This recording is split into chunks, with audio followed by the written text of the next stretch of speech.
कोसली विधानसभा क्षेत्र से कांग्रेस के वरिष्ठ नेता अनिल पालवास ने आज पत्रकारों से रूबरू होते हुए जाटूसाना में होने वाली 4 नवंबर को कांग्रेस रैली का निमंत्रण देते हुए जनता से ज्यादा संख्या में पहुंचने की अपील की।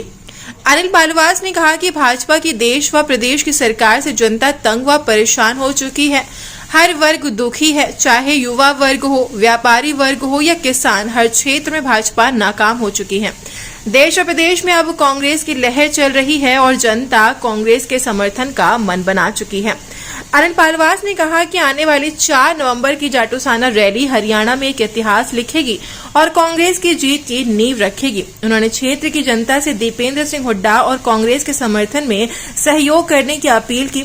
अनिल पालवास ने बताया कि इस रैली में राज्यसभा सांसद दीपेंद्र सिंह हुड्डा के साथ साथ कांग्रेस के प्रदेश अध्यक्ष चौधरी उदय भान संबोधित करेंगे।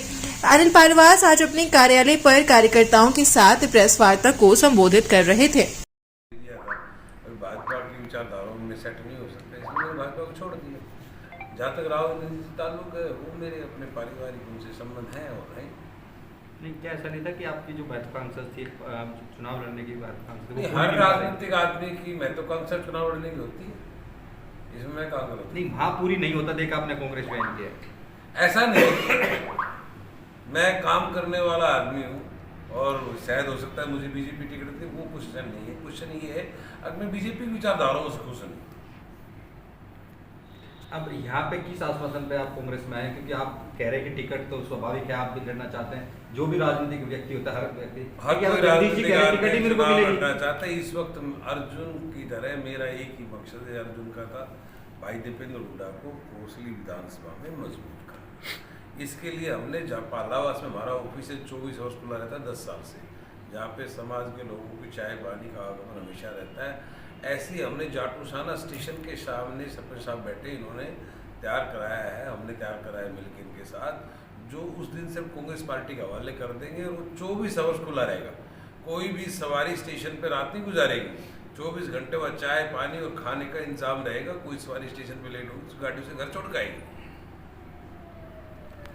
नेताजी, ये कोसली की समस्या है या आपका टिकट के लिए शक्ति प्रदर्शन? कोसली की समस्याओं पे ज्यादा है। टिकट टुकट तो विधानसभा का चुनाव तो बाद में है, फिलहाल तो लोकसभा का चुनाव है, तो गर्व की बात नहीं। आप चुनाव लड़ने की आप बता रहे कि चुनाव लड़ना, लेकिन जो जगदीश जी तो कह चुके हैं टिकट मेरे को ही मिलेगा, हुड्डा जी ने आश्वासन दे दिया, तो फिर आप मतलब क्यों? ये तो जगदीश जी बता सकते हैं कि उनको टिकट मिलेगा कि नहीं मिलेगा।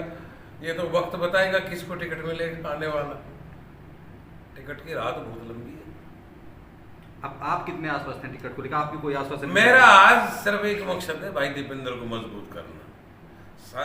ये जब चुनाव हो जाएगा लोकसभा को, उसके बाद पार्टी देखेगी, मेरे कार्यकर्ता देखेंगे, मैं वो फैसला लूंगा जो मेरे कार्यकर्ता मेरे साथी लोग कहेंगे।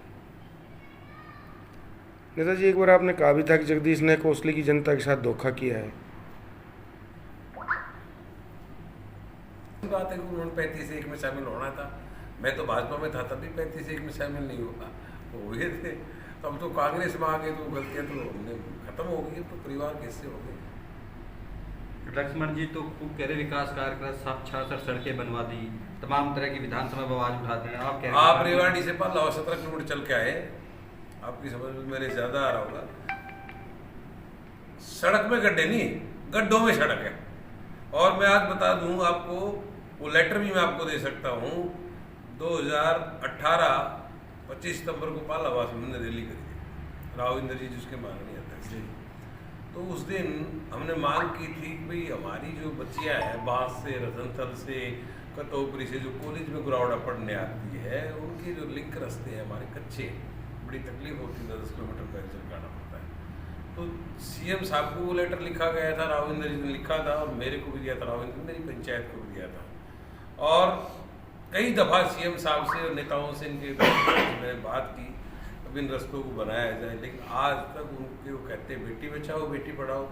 सबसे पहले मिडिल स्कूल कन्या जो का था हमारे पालावास का, वो बंद करा बीजेपी। और आज तक हमारे कतौपरी से, बांस से, रतनथल से, आसावास से लिंक रास्ते सारे कच्चे हैं। ये इनका मेरे तो एक लास्ट क्वेश्चन है कि जब आप कांग्रेस ज्वाइन कर रहे थे राव इंद्रजीत को छोड़ के, तो क्या उन्होंने रोका नहीं आपको?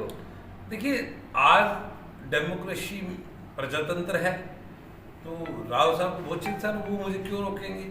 मेरे उनसे वैसे संबंध है ना कि राजनीतिक संबंध है, तो राजनीतिक फैसला तो मैं अपना लेता हूँ, वो अपना लेते हैं। कोई चर्चा थोड़ी देर हुई में इस करो, तरह की कॉल कोई? करो। नहीं, चर्चाएं तो जो बैठती तो राजनीतिक आदमी हो ही जाती है, राजनीतिक चर्चाएं।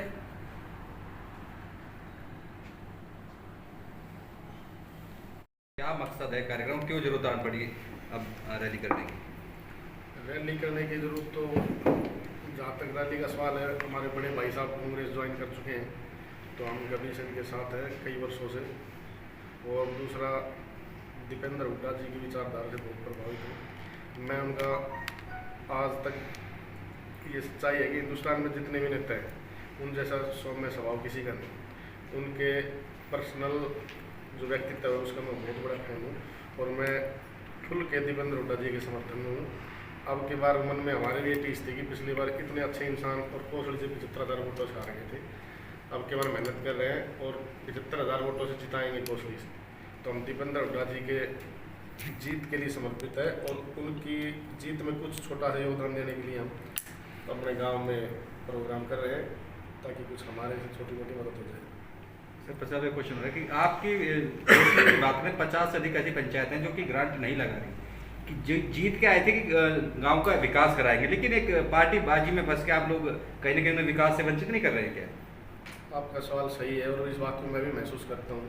सच्चाई है कि इस बार पूरे हरियाणा में जो पंचायतें बनी उसमें अधिकतर 70-80% युवा है, और मेरे दिल में भी इतना जज्बा था कि अपने गाँव को बहुत ज़्यादा विकास के मामले में ऊपर ले जाऊँ, चंडीगढ़ बनाऊँ। मेरे गांव में खुद की भी काफ़ी फंड है, लेकिन भाजपा सरकार ने एक ई टेंडरिंग प्रणाली लेके आई है, जिसका मैं विरोध नहीं करता, क्योंकि देखो काम होना चाहिए सबसे ज़रूरी है। लेकिन उस ई टेंडरिंग का मैं इसलिए पक्ष में नहीं होगी। मैंने सरपंच 2022 में 12 नवंबर को सरपंच के इलेक्शन हुए थे, और उसके 15 दिन बाद मैंने ई टेंडरिंग का एक प्रस्ताव लगा दिया था। मेरे गाँव से गुड़ियानी का रास्ता है, उसके बाद में वो अभी कंप्लीट होने में 6 से 7 दिन पहले कंप्लीट हुआ है, और अभी भी उसका साइड का मलबा पड़ा हुआ है।